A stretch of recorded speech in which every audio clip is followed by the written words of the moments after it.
Rail में हो रहा है दलाल का साथ, निशेष का विकास और जनता का। वहां पे भी जनता की आवाज आती है कि हाँ चमकते बोर्ड तो हैं लेकिन पीने का पानी महंगा है। करोड़ों रुपए खर्च हो गए, जमीन अधिग्रहण में घोटाले हो गए। कहते हैं 400 स्टेशन हम एयरपोर्ट जैसे बनाएंगे, बनते कितने हैं? केवल 20। वहां पे भी बुलेट ट्रेन सरकार की पावर पॉइंट प्रेजेंटेशन से बाहर नहीं आ पा रही है। इंदौर शहर में गुरुवार को पूर्व मंत्री निर्भया सिंह पटेल की 29वीं पुण्यतिथि के अवसर पर कार्यक्रम हुआ।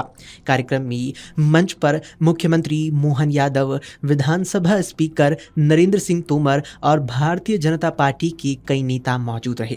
उसी कार्यक्रम में इंदौर के महापौर पुष्यमित्र भार्गव भी रहे। कार्यक्रम के दौरान छात्रों के बीच वाद विवाद प्रतियोगिता हुई, जिसमें महापौर पुष्यमित्र भार्गव के बेटे संघमित्र भार्गव ने भी भाग लिया। लेकिन जब बेटे संघमित्र भार्गव ने बोलना शुरू किया तो उन्होंने हर किसी को हैरान कर दिया। दरअसल मंच पर जिस तरीके से मुख्यमंत्री मोहन यादव, विधानसभा स्पीकर नरेंद्र सिंह तोमर और साथ ही बीजेपी के कई दिग्गज नेता मौजूद थे, उसके बावजूद महापौर के बेटे संघमित्र भार्गव ने रेल मंत्रालय की जबरदस्त आलोचना की। जहां पिता अपनी पार्टी की नीतियों का बचाव करते दिखे, वहीं बेटे ने जमीनी समस्याओं को उठाते हुए कहा कि रेल मंत्रालय की लापरवाही से आम जनता परेशान है।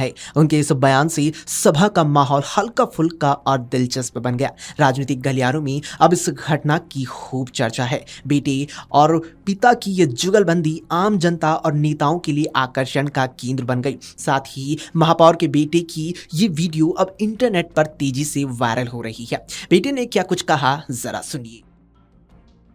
वेटिंग लिस्ट का आलम तो ऐसा है कि 50 लाख से ज्यादा लोग हर साल टिकट लेने के बाद भी सफर नहीं कर पाते हैं। माननीय अध्यक्ष महोदय, बुलेट ट्रेन का वादा हुआ था, कहा गया था 2022 तक अहमदाबाद से मुंबई सरसराते हुए ट्रेन जाएगी, लेकिन 2025 आ गया है।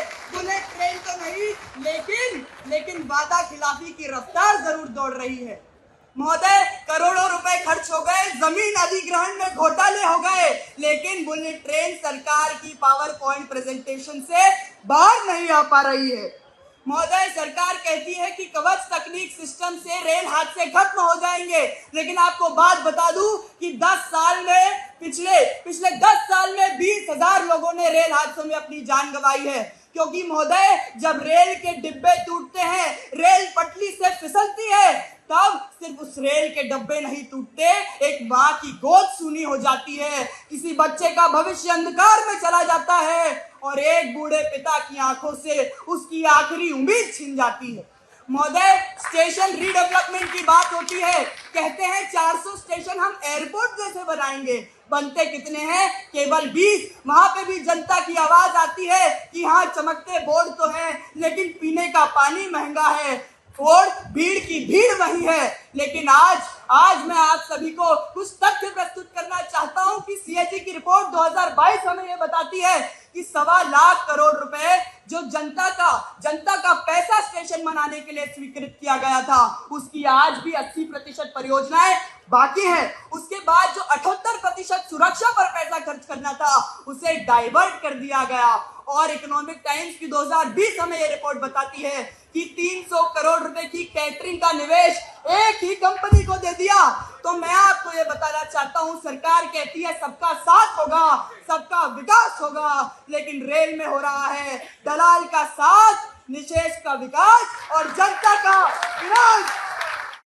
अगर आप ये वीडियो YouTube पर देख रहे हैं तो हमारे चैनल को सब्सक्राइब कर बेल आइकन दबाएं और Facebook पर देख रहे हैं तो हमारे पेज को लाइक करें।